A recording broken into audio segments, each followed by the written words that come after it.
Part two, back to the streets. Okay, so as we said previous, back in part one, this here is Granny, and Granny is the woman that raised her. This lady here inside of this footage is her aunt. She raised her as well. Can honestly say it was a lot about her aunt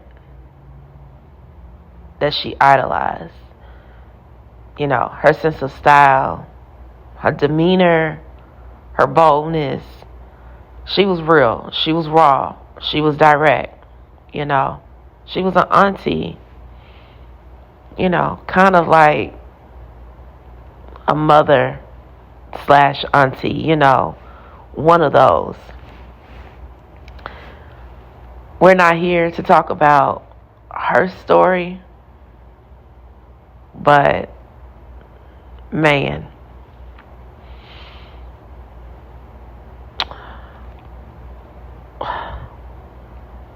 yeah,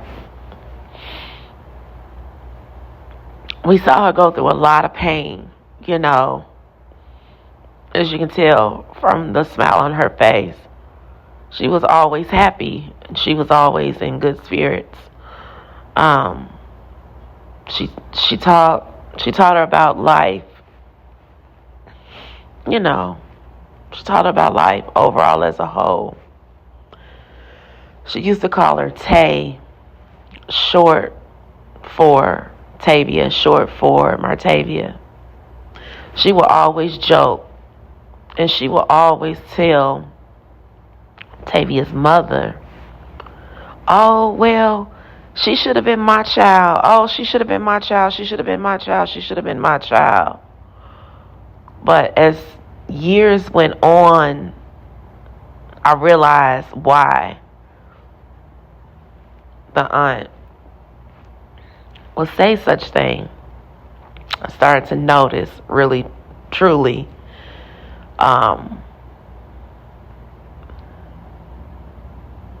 how my mother would treat me. All right.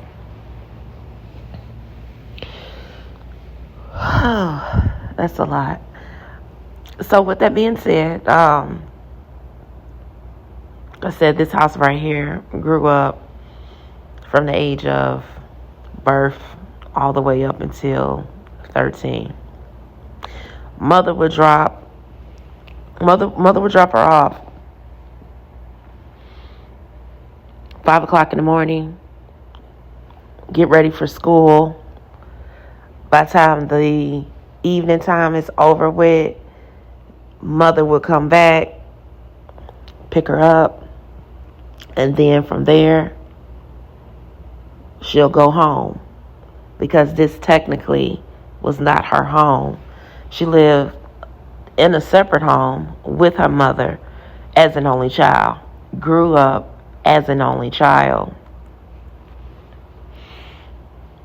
Just her and her mom.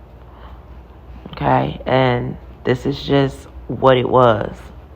So over at Granny's house, it was her and two other cousin siblings, so to speak. Those two cousins were children of the aunt. And they all grew up together, went to school together, much younger than her. Everyone was 3 years apart. They were 3 years apart from each other. So, you know, even though she was the only child, even though she was technically the first grandbaby in the household of the first daughter, she still wore many hats, to the point where it was like, now I'm an older sibling. I have to be responsible for my two younger cousins, you know, making sure that they get to school and things of that nature. Learned very early on about life and just maintaining a household, you know. I mean, at the end of the day, I had the opportunity of being a child, don't get me wrong, but it was a lot of things that were seen that it should not have been. All right, things took a worse. Things start to turn for the aunt, and it was a man in the neighborhood that met her, and her life had just went downhill from there. For me, overall as a whole, it wasn't a good sight to see, you know.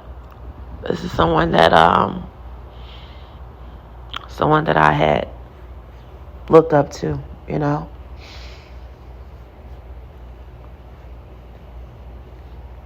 So yeah, that's when, around this age here, probably maybe about 7, 8, somewhere up in there, I had to be a little bit more responsible and help my grandmother out a little bit more, you know, because my aunt was no longer, you know, in the right state of mind, so to speak, to be able to help out as much as she did. Okay. So time went on. I continued to grow. And it was cool. You know what I'm saying? It was real cool.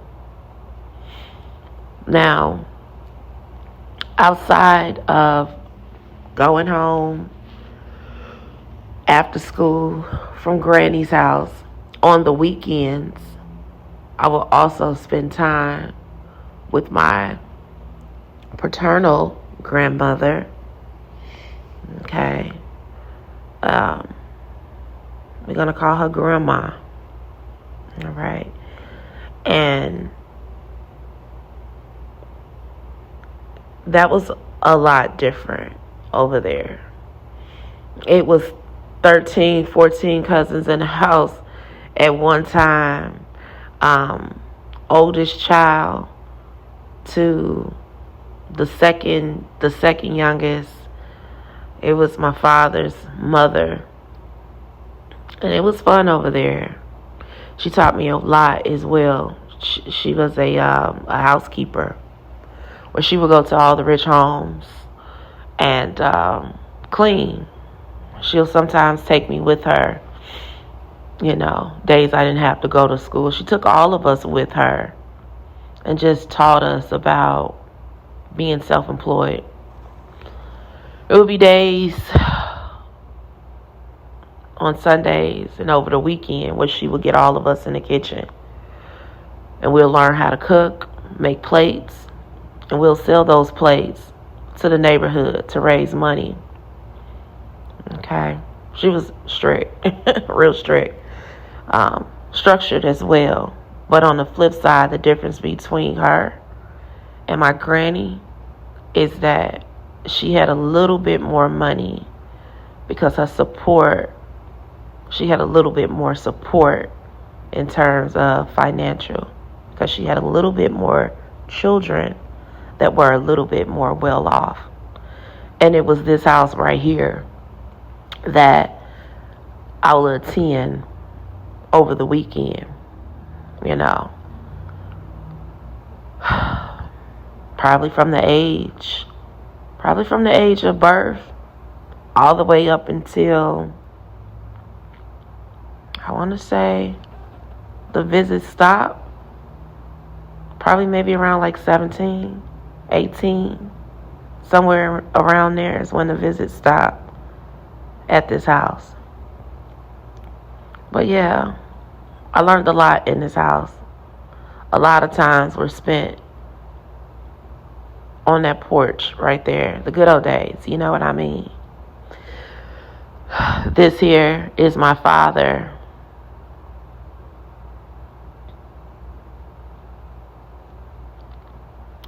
Yeah, this is my father. I'm pretty sure you can see the resemblance. My parents, they were not together. They met on a prom date way before I was born.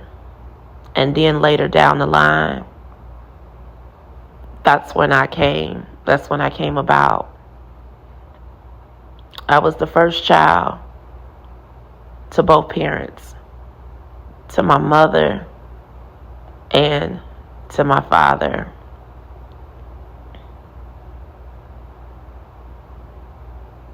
Even though they wasn't together, life separately between the two was still pretty interesting.